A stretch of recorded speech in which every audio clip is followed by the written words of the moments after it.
भारत में दोपहिया वाहनों पर टोल टैक्स नहीं लगता है। लेकिन क्या आपने कभी सोचा है कि ऐसा क्यों है कि कार या बस को टोल टैक्स देना पड़ता है जबकि बाइक या स्कूटर को टोल टैक्स पर रुकना नहीं पड़ता है? भारत में दोपहिया वाहनों पर टोल टैक्स क्यों नहीं लगता? चलिए जानते हैं भारत में टोल टैक्स का क्या कानून है, प्रावधान है।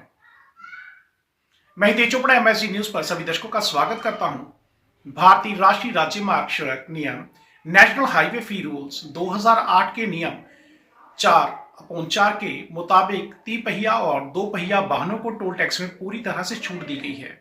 इस नियम के मुताबिक नेशनल हाईवे पर दोपहिया वाहनों को टोल टैक्स नहीं देना पड़ता है। दरअसल बेहतर सुविधा, सड़क निर्माण, रखरखाव और मरम्मत की लागत का वसूलने के लिए नेशनल हाईवे का यूज कर रहे वाहन चालकों से टोल टैक्स लिया जाता है। इस हिसाब से क्योंकि दोपहिया वाहन हल्के और कम जगह घेरने वाले होते हैं, इसलिए सरकार इन चालकों से टोल टैक्स वसूलना जरूरी नहीं समझती है। इतना ही हल्के और छोटे होने के कारण ये सड़क की सतह को ना के बराबर नुकसान पहुंचाते हैं, जबकि बस या ट्रक जैसे भारी वाहन सड़क की सतह को काफी नुकसान पहुंचाते हैं। यदि दोपहिया वाहनों से भी टोल टैक्स वसूला जाने लगे तो सोचकर देखिए कि टोल प्लाजा की हालत क्या हो जाएगी। पहले ही गाड़ियों की लंबी कतारें हैं और बढ़ जाएंगी ये कतारें।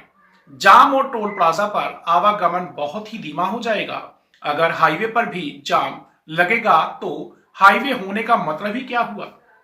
दरअसल जब आप बाइक या स्कूटर खरीदते हैं तभी वाहन की कीमतों में ही रोड टैक्स जुड़ा होता है। जी हाँ, वाहन मालिक पंजीकरण के तौर पर पहले से ही रोड टैक्स दे चुका होता है।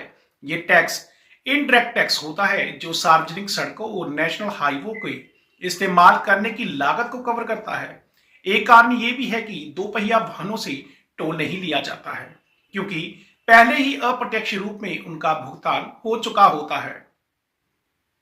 प्रिय पाठकों, हमारी यह खबर सुनने के लिए आपका शुक्रिया। यह खबर आपको केवल जागरूक करने के मकसद से लिखी गई थी। हमने इसको लिखने में सामान्य जानकारी की मदद ली है। एमएससी न्यूज चैनल इसकी पुष्टि नहीं करता है। वीडियो आपको अच्छी लगी और जानकारी आपको इंफॉर्मेटिव लगी तो अपने दोस्तों के साथ इसे शेयर कर दें। मिलते हैं अगली ऐसी इंफॉर्मेटिव वीडियो में, तब तक के लिए जय हिंद, जय भारत। आप देख रहे थे एमएससी न्यूज हितेश चोपड़ा के साथ।